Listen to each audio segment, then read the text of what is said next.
మన ప్రభును ప్రియ రక్షకుడైన యేసుక్రీస్తు నామమున మీకు అందరికీ వందనాలు, శుభాలు. దేవుని బిడ్డలారా, దేవుడు మరొక శ్రేష్టమైన దినాన మనలందరినీ సజీవులుగా ఉంచినందుకు ఆ ప్రభుకి మహిమ కలుగును గాక. ఈ దినానికి ఏర్పాటు చేయబడిన వాగ్దానము యెషయా గ్రంథము 43వ అధ్యాయము 2 చరణం. నీవు జలములలో బడి దాటునప్పుడు నేను నీకు తోడయ్యుండేదను. దేవుని బిడ్డలారా, దేవుని వాక్యం తెలియజేయబడుతుంది. నీవు జలములలో పడి దాటునప్పుడు నేను నీకు తోడయ్యుండేదను అని ప్రభు వాగ్దానం తెలియజేస్తా ఉన్నది. ఆనాడు ఇశ్రాయేల్ ప్రజలు ఐగుప్తు నుంచి బయటకు వచ్చిన తర్వాత ఇదిగో ముందు చూస్తే ఎర్ర సముద్రం ఉన్నది, వెనకలు చూస్తే ఇదిగో ఫరో సైన్యంతో బాధపడతా ఉన్నారు.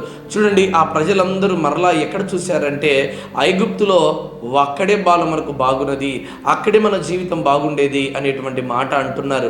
అయితే మోషే మాత్రం దేవుని యందు నమ్మకం ఉంచండి, విశ్వాసం ఉంచండి అని చెప్పి ఇదిగో ప్రభు వైపు ప్రార్థన చేయగా ఇదిగో ఎర్ర సముద్రము 2 పాయలుగా చీల్చబడింది. దేవుని బిడ్డలారా, వాళ్ళు జలములో పడి దాటేటప్పుడు కూడా దేవుడు వాడికి తోడుగా ఉన్నాడు. అయితే ఆలోచన చేయవలసిన విషయం ఏమిటంటే, సమస్యలు అనేటువంటిది ప్రతి ఒక్కరి జీవితంలో ఉన్నాయి. ప్రభు అంటున్నాడు, మీరు దాటునప్పుడు నేను నీకు తోడై ఉండేదనని. అలా కాకుండా ఇక్కడే మనం ఈ ఒడ్డున కూర్చొని ప్రభువును నిందించడము అక్కడే బాగుంది, పాత జీవితమే బాగుంది, దేవుని నమ్ముకున్నప్పుడే బాగుందండి, ఈరోజు ప్రభు సేవలకు వచ్చిన తర్వాత ఏమీ లేదండి, ప్రభు నమ్ముకున్న తర్వాత అన్నీ పోయాయండి అని అలా ప్రభుని శంకించడము, ప్రభుని అనడం ఎంతవరకు నిజమంటారు ప్రిదోన్ బిడ్డలారా? ఇది ఎంత మాత్రం మనకు సబబు కాదు. ఎందుకంటే తెలుసా, నీవు ప్రభు వాగ్దానం తెలియజేస్తుంది, జలములలో పడి దాటేటప్పుడు నీకు తోడుగా ఉంటాను అని.